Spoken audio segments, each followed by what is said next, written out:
কিরে লাল, কি হয়েছে? আরে, বিয়ের জন্য মেয়ে পাচ্ছিস না? তুই কোন ক্যাটাগরির? আরে, বলছি, এ ক্যাটাগরি হয়, বি ক্যাটাগরি হয়। এ মানে আলতু ফালতু, বি মানে ভালো। তুই কোনটা? বি, ভালো। দেখ, মদ, বিড়ি, সিগারেট, গুটকা এগুলো তুই খাস? খাস না? তাই তুই ভালো হলি কি করে?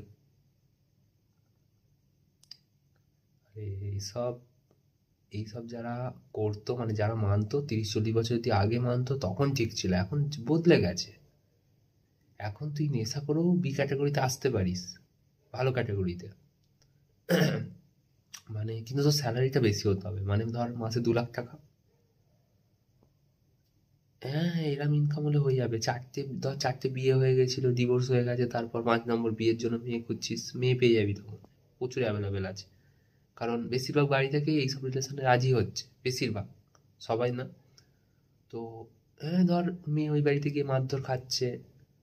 এই তো সেদিন আমাদের এই বাড়ির 4টে বাড়ির পর মেয়েটা এরকম একটা ক্যাটাগরির ছেলেকে বিয়ে করেছিল, মানে এখনকার ট্রেন্ড অনুযায়ী বি ক্যাটাগরি।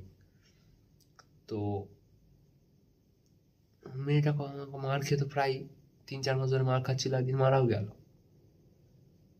তো বাড়ির লোক ভেবেছিল যে একটা নেশা আর কত বছরই বা থাকে, 90-100 বছর ম্যাক্সিমাম থাকে, তারপর তো আর থাকবে না মাত্র।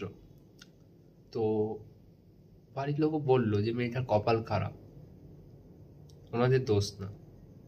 তো সেই হিসেবে আর কি। তো আমি তোকে বলছি না যে তুই ক্যাটাগরি চেঞ্জ কর, কিন্তু এরম হলে এখনকার দিনে পাওয়াটা চান্স নেই, ধরে নে নেই। যেমন আমার হয়নি কেন বিয়ে বল তুই? আরে না না, আমার ক্ষেত্রে উল্টো, ওই প্রসঙ্গটা বাদ দিলাম এখন, যে পরে একদিন বলবো। এইসব আমি কোথা থেকে সব জানলাম, নলেজ কি করে বাড়লো এত, না এটা জানতে চাইছিস তো? দেখ, এর জন্য ভালো ইউনিভার্সিটি দরকার, মানে ওসব খোলামেলা ইউনিভার্সিটি চলবে না। কোন ইউনিভার্সিটি? Facebook university.